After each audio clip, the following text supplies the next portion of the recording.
திட்ட ஒத்திசைவு நிலை அறிக்கை சுருக்கம்.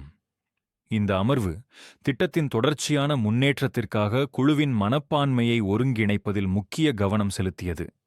சரியான சூழ்நிலைகள் காத்திருக்காமல் செயலும் கற்றலும் முன்னுரிமையாக வேண்டும் என்பதே இந்த அமர்வின் மையக் கருத்து. ஒரு தந்தை 7 மாடி வண்டியில் சரக்குகளை இழுத்துச் சென்றபோது அதன் மேல் அமர்ந்து புத்தகம் படித்த குழந்தையின் கதை ஒரு முக்கியமான உண்மையை சொல்கிறது. திறன் என்பது சௌகரியத்தால் அல்ல, தொடர்ந்த முயற்சியால்தான் உருவாகிறது.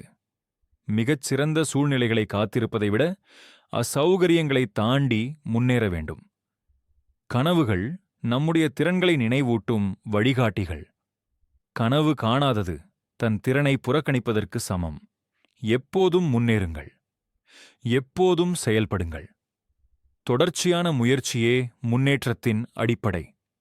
வாழ்க்கை வரலாறுகளை வாசிப்பதன் மூலம் சாதனை பெற்றவர்கள் அனைவரும் சிறியதாகத் தொடங்கி மெதுவாக வளர்ந்தனர் என்பதை நாம் புரிந்து கொள்ள முடிகிறது. இந்த புரிதல் நமக்கு பொறுமையையும் மன உறுதியையும் வளர்க்கிறது.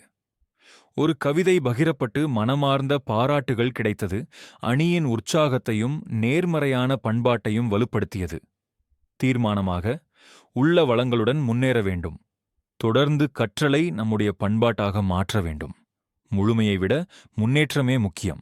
இதே நமது திட்டத்தின் பாதை.